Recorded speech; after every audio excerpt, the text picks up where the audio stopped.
Hello, dear students. I hope you are all doing well. तो आज हम polity के बारे में डिस्कस कर लेंगे, ठीक है।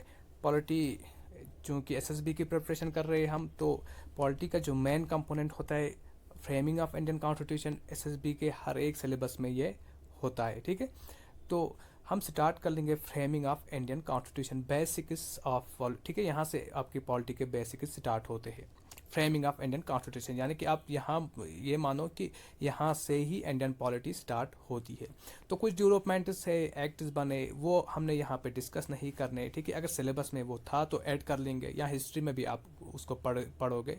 तो फ्रेमिंग ऑफ इंडियन कॉन्स्टिट्यूशन आज का टॉपिक है हमारा। चलिए, सबसे पहले जान लेंगे हम कि ये कॉन्स्टिट्यूशन क्या होता है, वर्ड कॉन्स्टिट्यूशन क्या डिनोट करता है। कॉन्स्टिट्यूशन एक सेटअप होता है, गाइडलाइंस होती है या इंस्ट्रक्शंस होती है। किसको इंस्ट्रक्शंस दे रही है?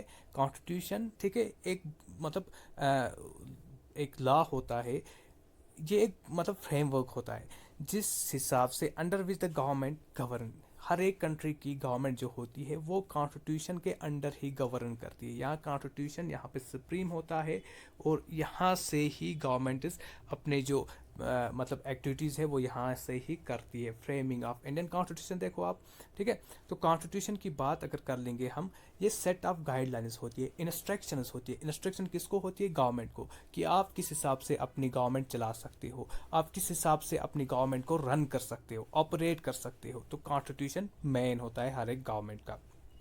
देखिए, चूँकि हम डील कर रहे हैं यहाँ पे इंडियन कॉन्स्टिट्यूशन से, framing of Indian constitution means कि इंडिया का जो कॉन्स्टिट्यूशन है, हिंदुस्तान का जो कॉन्स्टिट्यूशन है, वो किस तरह से फ्रेम हुआ। हमें पता है कि before the independence, prior to independence, India was under British control. 1947 से पहले 1947 में इंडिया को इंडिपेंडेंस मिली, उससे पहले इंडिया अंडर ब्रिटिश कंट्रोल था। ओके, तो ब्रिटिश कंट्रोल जब था तो यहाँ पे ब्रिटिश के पॉलिसीज, लॉज, वो सब इंडिया में चल रहे थे। क्लियर है यहाँ तक बात? तो 1947 से पहले इंडिया के लोगों ने बहुत डिमांड करी कि हमें अपना कॉन्स्टिट्यूशन दे दो, ठीक है। यानी कि एक हमारे लिए एक सेपरेट कॉन्स्टिट्यूशन दे दो जो सिर्फ हम लोगों के लिए होगा, क्योंकि ब्रिटिश के लाज बहुत सप्रेसिव थे, ठीक है। बहुत रूड लाज चल रहे थे इंडिया पे, तो इंडिया के लोगों ने वो बर्दाश्त नहीं किया, ठीक है। तो वो चाह रहे थे कि हमें ब्रिटिश का कानून के अंडर हम रन नहीं करेंगे, ब्रिटिश के कानून के अंडर हम गवर्न नहीं कर लेंगे, लेकिन हमें कौन सा कॉन्स्टिट्यूशन चाहिए? इंडिया के लोग ही जिसको बनाए, और किसके लिए बनाए? इंडिया के लोगों के लिए। इसीलिए इंडियन फ्रीडम स्ट्रगल में आप बहुत सारे पर्सनालिटीज़ के बारे में सुनोगे, ठीक है। उस बहुत सारी पर्सनालिटीज़ के बारे में आप जान लोगे। उनमें से एक पर्सनालिटी महात्मा गांधी, हम सब जानते हैं, हर एक ने नाम सुना होगा, ठीक है। जिसका मेथड था पीसफुल मेथड वगैरह, आप हिस्ट्री में पढ़ लोगे। तो यहाँ पे देखो, जो इंडियन कॉन्स्टिट्यूशन की डिमांड इंडिपेंडेंस से पहले भी बहुत डिमांड्स हुई कि हमें कॉन्स्टिट्यूशन दे दो। इनमें से एक डिमांड 1922 में गांधी जी ने करी। यहाँ से आपकी पॉलिटी स्टार्ट हो रही है। It was Gandhi ji in 1922 who said that there shall be a separate constitution, there shall be constitution for India, यानी कि हिंदुस्तान के लिए अपना आइन होना चाहिए। कॉन्स्टिट्यूशन मीन्स आइन होना चाहिए, to be framed by the Indians for India, ठीक है। To be framed by the Indians for India. तो यहाँ पे मैं बोलूँगा आपको कि गांधी जी ने डिमांड की 1922 में, क्या डिमांड की? कि हमें एक कॉन्स्टिट्यूशन होना चाहिए। चलो ठीक है,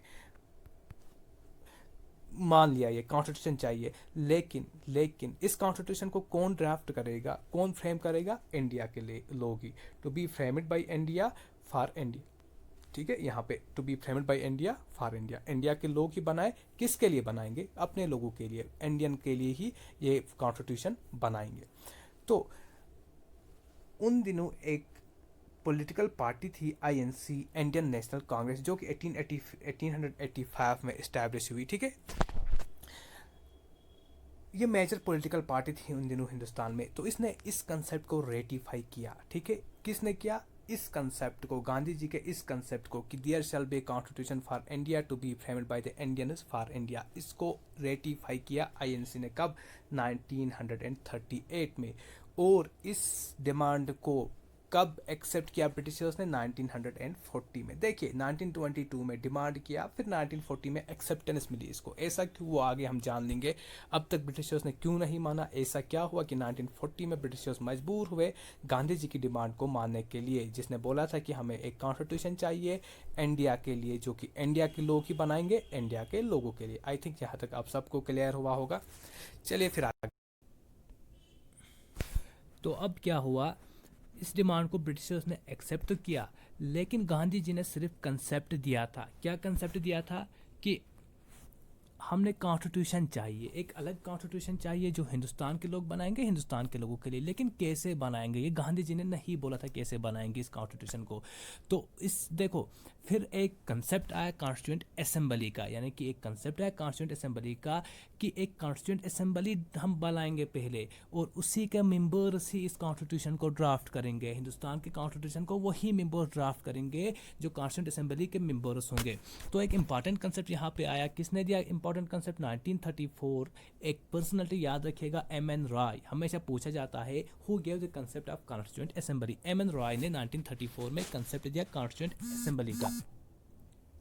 और देखिए क्या उसने क्या कहा एम.एन. रॉय ने, एक constituent assembly should be framed for India. ठीक है, इंडिया के लिए यार एक कॉन्स्टिट्यूएंट असेंबली फ्रेम कर लो जो कि कॉन्स्टिट्यूशन ड्राफ्ट करेगी। सिंपल सी बात, ठीक है, यानी एक कॉन्स्टिट्यूएंट असेंबली करो, फ्रेम करो, और ये हमारे लिए कॉन्स्टिट्यूशन ड्राफ्ट कर लेगी।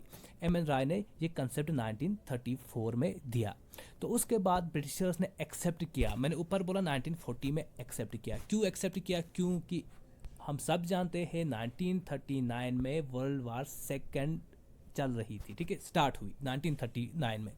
तो ब्रिटिशर्स चाहते थे कि इंडिया का सपोर्ट हमारे साथ रहे। ठीक है, इंडिया के लोग हमें सपोर्ट करें ताकि हम वार में स्ट्रांग रहे। तो उन्होंने बोला चलो, अब तक तो उनकी डिमांड नहीं पूरी की थी, लेकिन यहाँ पे उन्होंने बोला चलो हम इंडिया की डिमांड पूरी कर लेंगे ताकि ये हमारे साथ लॉयल रहेंगे। ठीक है, हम वार पे हमारे साथ ये सपोर्ट करेंगे। ठीक है, हमारा ही सपोर्ट कर लेंगे।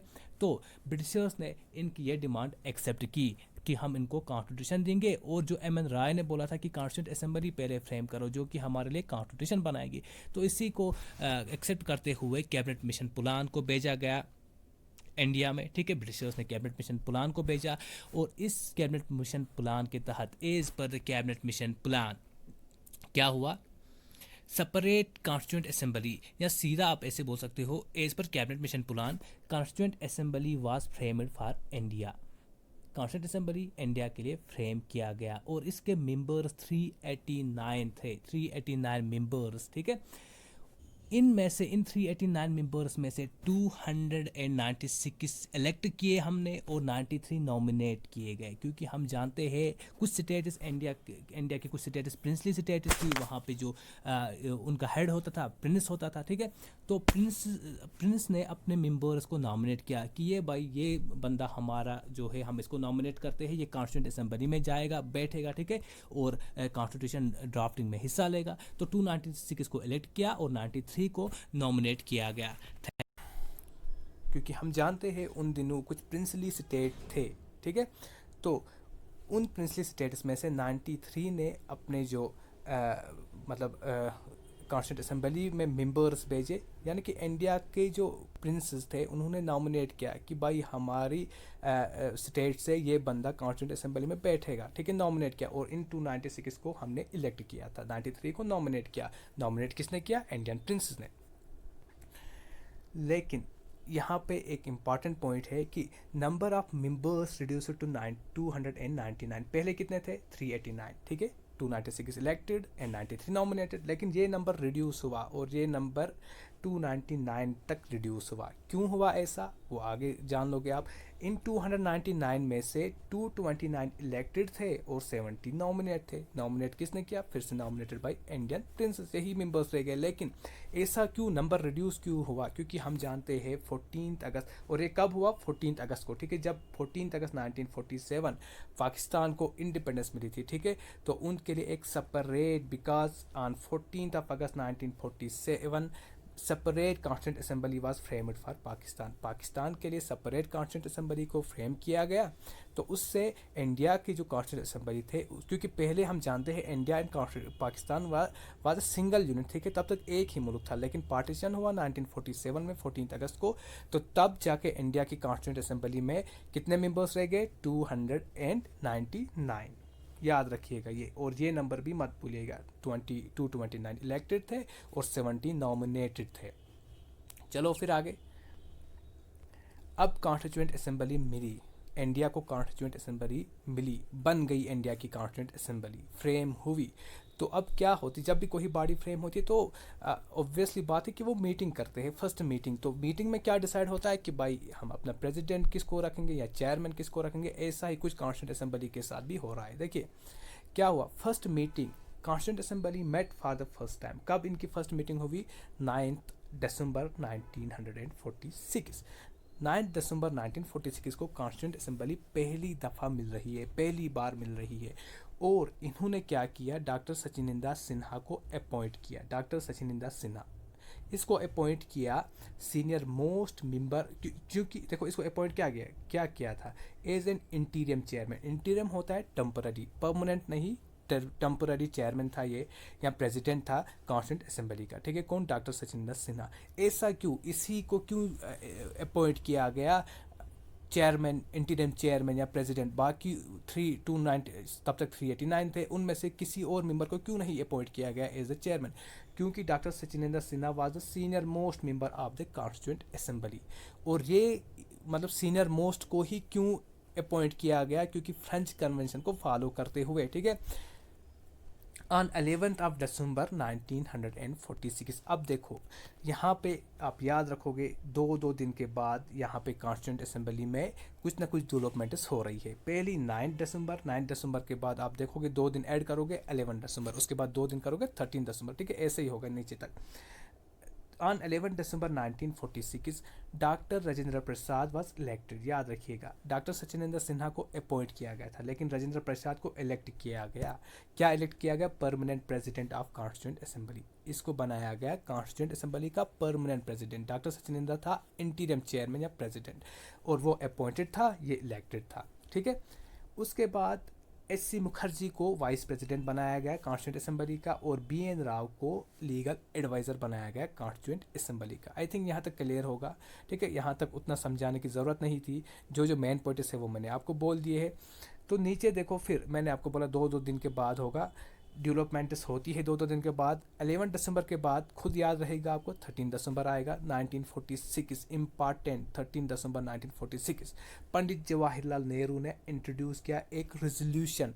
कहाँ पे किया, देखो इसने क्या किया था, introduce famous objective resolution, integrated sovereign और रिपब्लिक, ठीक है। 3 पिलर्स इस रेजोल्यूशन के थे, इंटीग्रेटेड, सोवरेन और रिपब्लिक।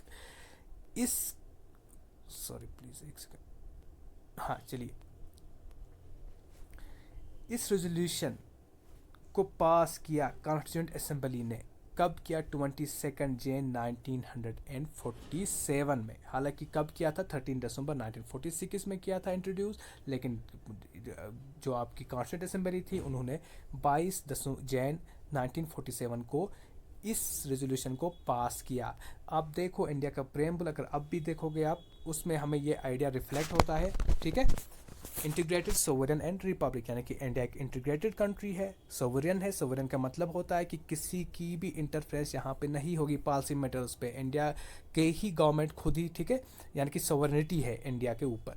उसके बाद रिपब्लिक होता है, मतलब जो यहाँ पे हेड होता है, हेड ऑफ द स्टेट, वो इलेक्ट होता है, जैसे हमारा प्रेसिडेंट होता है, ठीक है। तो on the basis of this resolution, इस रेजोल्यूशन की बेसिस में, किस रेजोल्यूशन की बेसिस में, जो पंडित जवाहरलाल नेहरू ने इंट्रोड्यूस किया था, इस बेसिस में इंडिया का जो कॉन्स्टिट्यूशन का फ्रेमवर्क है, जिसको हम प्रेम्बल बोलते हैं, वो ड्राफ्ट हुआ यहाँ से ही, ठीक है। यहाँ से ही उसका आइडिया मिलता है हमने, ठीक है। यहाँ से ही वो आइडिया रिफ्लेक्ट हुआ, किसका आइडिया, प्रेम्बल का आइडिया। कहाँ पे, इंटीग्रेटेड, सोवरेन, रिपब्लिक, जो रेजोल्यूशन इंट्रोड्यूस किया था पंडित जवाहरलाल नेहरू ने। उसके बाद देखिए टिल 14 अगस्त 1947, अब तक 5 sessions of constitution assembly were held, यानी कि 5 मीटिंग्स हुई कॉन्स्टिट्यूशन असेंबली की। कब तक? 14 अगस्त 1947। इंपॉर्टेंट पॉइंट यहाँ पे मैंने इंपॉर्टेंट लिखा है, इसको देखो क्या होता है। अब कॉन्स्टिट्यूंट असेंबली का काम था कि हम कॉन्स्टिट्यूशन को ड्राफ्ट कर ले और कैसे ड्राफ्ट करें, ठीक है। तो बहुत सारे कमिटीज़ आ गई इस पे। एक इम्पॉर्टेंट कमेटी जिसको ड्राफ्टिंग कमेटी बोलते हैं, इसको कब अपॉइंट किया गया? 29 अगस्त 20th ऑफ, ठीक है, 29 अगस्त 1947 constitution drafting committee was appointed. और इसके 7 मेंबर्स थे, ड्राफ्टिंग कमेटी के 7 मेंबर्स थे, जिसका चेयरमैन था डॉक्टर बी आर अम्बेडकर। याद रखिएगा प्लीज़, ड्राफ्टिंग कमेटी का चेयरमैन कौन है? B R Ambedkar. अक्सर यहाँ पे मिसअंडरस्टैंडिंग होती है, बी आर अम्बेडकर लिखा जाता है, लेकिन हमने पता, सॉरी, डॉक्टर राजेंद्र प्रसाद लिखा जाता है इसके बदले, लेकिन हमें पता है डॉक्टर राजेंद्र प्रसाद जो था कॉन्स्टिट्यूंट असेंबली का प्रेसिडेंट था या चेयरमैन था, लेकिन B R Ambedkar drafting committee का। और कुछ मेंबर्स थे इसके ड्राफ्टिंग कमेटी में, एन गोपाला स्वामी अयंगर, ठीक है, अलादरी कृष्णा स्वामी अय्यर, उसके बाद के एम मुंशी, सईद मोहम्मद सईदुल्लाह, ठीक है। लेकिन ये 2 नाम आप याद रखेंगे नीचे, जो ये वाले नाम, बी एल मिट्टर और डी पी खैतान, क्योंकि ये 2 रिप्लेस हुए। बी एल मिट्टर को रिप्लेस किया के माधव राव ने, और डी पी खैतान को who died in 1948 and was replaced by T T Krishnamacharya, ठीक है। यहाँ पे के माधव राव से किस मेंबर ऐड हुआ, और 7th member T P Khaitan की जगह टी टी कृष्णमाचार्य इसकी बदले ऐड हुआ इस ड्राफ्टिंग कमेटी में। तो अब क्या था, कॉन्स्टिट्यूंट असेंबली ने बोला ड्राफ्टिंग कमेटी को, चलो आप कॉन्स्टिट्यूशन ड्राफ्ट करके दे दो, ठीक है। कॉन्स्टिट्यूशन ड्राफ्ट जो है वो प्रिपेयर करके दे दो। ड्राफ्टिंग कमेटी का सिर्फ काम है कि वो कॉन्स्टिट्यूशन जो है उसका ड्राफ्ट तैयार करेगा, ना कि कॉन्स्टिट्यूशन बनाएगा, ठीक है। कॉन्स्टिट्यूशन बनाना किसका काम है? कॉन्स्टिट्यूंट असेंबली का। कॉन्स्टिट्यूंट असेंबली की ही अपॉइंट की गई एक कमेटी ड्राफ्टिंग कमेटी है, जिसका काम था कि वो कॉन्स्टिट्यूशन ड्राफ्ट को प्रिपेयर कर लेगी, और जब ड्राफ्ट प्रिपेयर हुआ वो सबमिट करना है इनको कॉन्स्टिट्यूंट असेंबली में, ताकि कॉन्स्टिट्यूंट असेंबली उसको फिर अच्छे से देख लेगी कि हमने कौन कौन से प्रोविज़न रखते हैं अपने कॉन्स्टिट्यूशन पे, कौन कौन से हमने एलिमिनेट करने हैं, ठीक है। ड्राफ्टिंग कमेटी का सिर्फ काम है कि वो कॉन्स्टिट्यूशन ड्राफ्ट को प्रिपेयर कर लेगी। अब ड्राफ्टिंग कमेटी में क्या है, ड्राफ्टिंग कमेटी को अब देखना है, ठीक है, कि हम किस तरह से ये ड्राफ्ट प्रिपेयर कर लेंगे। तो इसने बहुत सारे, यहाँ पे मैं आपको एक बात बताता हूँ, इंडिया का जो कॉन्स्टिट्यूशन है ये बारोड डॉक्यूमेंट है, ठीक है। Borrowed document in the sense कि इसको बहुत सारी कंट्रीज से लाया गया है, सिर्फ एक ही कंट्री का नहीं है, ठीक है। बहुत सारी कंट्रीज़ को विजिट किया ड्राफ्टिंग कमेटी ने। जो भी सूटेबल मॉडल था, fit of the fittest model जो था, वो इंडिया के कॉन्स्टिट्यूशन में इन्होंने लाया, ठीक है। बहुत सारी कंट्रीज़ को विजिट किया, अबाउट 60 कंट्रीज़ को ड्राफ्टिंग कमेटी ने विजिट किया। क्यों किया visit? To prepare constitution draft को प्रिपेयर करने के लिए। It took drafting committee less than 6 months to prepare constitution draft. Exactly 141 days ही लगे थे इनको कॉन्स्टिट्यूशन ड्राफ्ट प्रिपेयर करने में, ठीक है। अब तक सिर्फ इनको कॉन्स्टिट्यूशन ड्राफ्ट प्रिपेयर करना है, कॉन्स्टिट्यूशन बनाना नहीं है, ठीक है। तो it took drafting committee less than 6 months। इन्होंने लगभग 60 कंट्रीज़ को विजिट करा था कि इनको ड्राफ्टिंग जो कॉन्स्टिट्यूशन ड्राफ्ट है उसको प्रिपेयर करना है। उसके बाद क्या हुआ, अब कॉन्स्टिट्यूशन ड्राफ्ट प्रिपेयर हुआ। पहले ही बोला मैंने आपको कि ड्राफ्टिंग कमेटी का काम है कॉन्स्टिट्यूशन ड्राफ्ट को प्रिपेयर करना। अब इन्होंने प्रिपेयर किया तो ये कहाँ रखेगी इस ड्राफ्ट को? ऑब्वियसली बात है कि इनको कॉन्स्टिट्यूंट असेंबली में सबमिट करना है इस ड्राफ्ट को। तो यही प्रोसीजर फॉलो करते हुए 21 फरवरी 1948 constitution draft was submitted to constituent assembly, ठीक है। ये ड्राफ्ट जो कॉन्स्टिट्यूशन ड्राफ्ट प्रिपेयर किया ड्राफ्टिंग कमेटी ने, इसको सबमिट किया कॉन्स्टिट्यूंट असेंबली में। कब? 21 दिसंबर 1948 में। और अब क्या करेगी कॉन्स्टिट्यूंट असेंबली? जब इसके पास कॉन्स्टिट्यूशन ड्राफ्ट पहुंचा तो अब ये देख लेगी कि भाई कौन कौन से प्रोविज़न इन्होंने लाया है, कहाँ से लाए हैं प्रोविज़न, क्या हिंदुस्तान के लिए ये सूटेबल रहेंगे, कौन सा मॉडल फिट रहेगा, उन मॉडल को हम रखेंगे, उस प्रोविज़न को रखेंगे, बाकी को हम डिलीट कर लेंगे। तो from 13 November 1948 to 17 October 1949 constituent assembly analysed constitution draft class by class, ठीक है। कॉन्स्टिट्यूंट असेंबली इसने क्या किया, इस कॉन्स्टिट्यूशन ड्राफ्ट को क्लास बाय क्लास एनालाइज किया, अच्छे से देख लिया कि कौन सा क्लास हमने लगेगा, कौन सा क्लास हमको किस क्लास को हमने रखना है, ठीक है। तो इसने अच्छे से इसको स्टडी किया, इस ड्राफ्ट को, जो ड्राफ्टिंग कमेटी ने प्रिपेयर किया था। तो उसके बाद क्या होता है, 26 नवंबर 1949 constitution of India was adopted. याद रखिएगा, 26 ऑफ नवंबर 1949 इंडिया का कॉन्स्टिट्यूशन अडॉप्ट हुआ, मतलब तैयार हुआ, अडॉप्ट एक्सेप्ट किया कि हाँ हमने यही कॉन्स्टिट्यूशन रखना है। लेकिन बात याद रखिएगा यहाँ पे, 26 नवंबर 1949 को अडॉप्ट हुआ, एनफोर्स क्यों नहीं हुआ उसी दिन, उसका रीज़न यहाँ पे नीचे आपको मिलेगा। 24 जैन 1950 में कॉन्स्टिट्यूशन ड्राफ्ट लगभग ऑलमोस्ट बहुत सारे मेंबर्स ने इसको, ठीक है, साइन किया था। 284 बहुत मेजॉरिटी मिली थी इसको, 284 मेंबर्स ने इसको साइन किया था। किसके मेंबर्स थे 284? ये कॉन्स्टिट्यूंट असेंबली के मेंबर्स थे। लेकिन फिर 26 ऑफ जैन 1950 को ही हम क्यों इन्फोर्स किया, इसी दिन में हमने क्यों इसको इन्फोर्स किया, देखिए इसका भी एक रीज़न है। 26 ऑफ जैन 1950 में क्या हुआ, constitution of India was enforced, क्योंकि इस सेम डेट में क्या था, पूर्ण स्वराज सेलिब्रेट किया गया था 1930 में। इसी दिन में पूर्ण स्वराज, जिसको इंडिपेंडेंस डे भी बोला जाता है, उसको सेलिब्रेट किया था 1930 में ही, ठीक है। तो इसीलिए 26 जैन को ही हमारा कॉन्स्टिट्यूशन जो है उसको एनफोर्स किया गया। Constitution of India was enforced on 26 of Jain 1950। I hope कि आप लोगों को अच्छे से समझ आया होगा, ठीक है।